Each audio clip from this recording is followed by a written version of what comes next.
Juru bicara COVID-19 Sumatera Selatan Yusri dalam rilis video menjelaskan, dari data yang diterima per 21 April 2020, jumlah orang dalam pemantauan sebanyak 2.782 orang, yang terdiri dari selesai pemantauan sebanyak 2.020 orang, dan masih dalam pemantauan sebanyak 762 orang.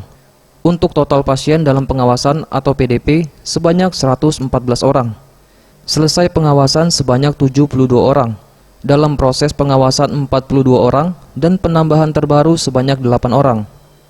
Balai Besar Laboratorium Kesehatan Palembang dan Balitbangkes Jakarta telah memeriksa jumlah sampel sebanyak 308 orang. Jumlah sampel positif sebanyak 89 orang. Jumlah sampel negatif sebanyak 123 orang dan yang masih dalam pemeriksaan sampel sebanyak 96 orang. Dan untuk kasus konfirmasi baru COVID-19 per 21 April 2020, nihil. Untuk jumlah kasus konfirmasi sembuh sebanyak 4 orang, dan total yang meninggal sebanyak 3 orang. Pertama, kami menyampaikan yaitu tentang jumlah ODP atau orang dalam pemantauan.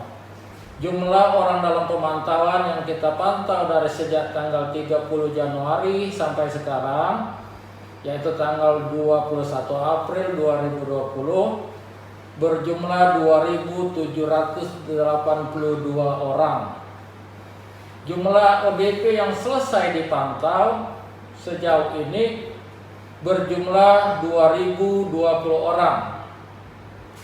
Sementara ODP yang masih dalam pemantauan sebanyak 762 orang.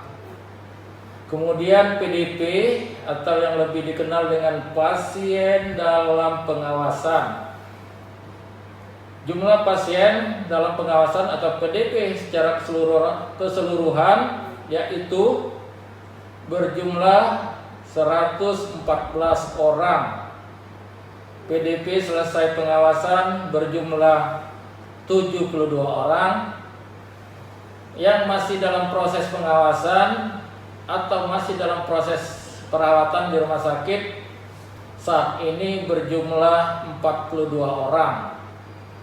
Untuk penambahan PDP baru pada hari ini yaitu 8 orang. Kemudian selanjutnya untuk kasus konfirmasi baru COVID-19 per 21 April 2020 atau hari ini adalah nihil atau tidak ada kasus penambahan kasus baru.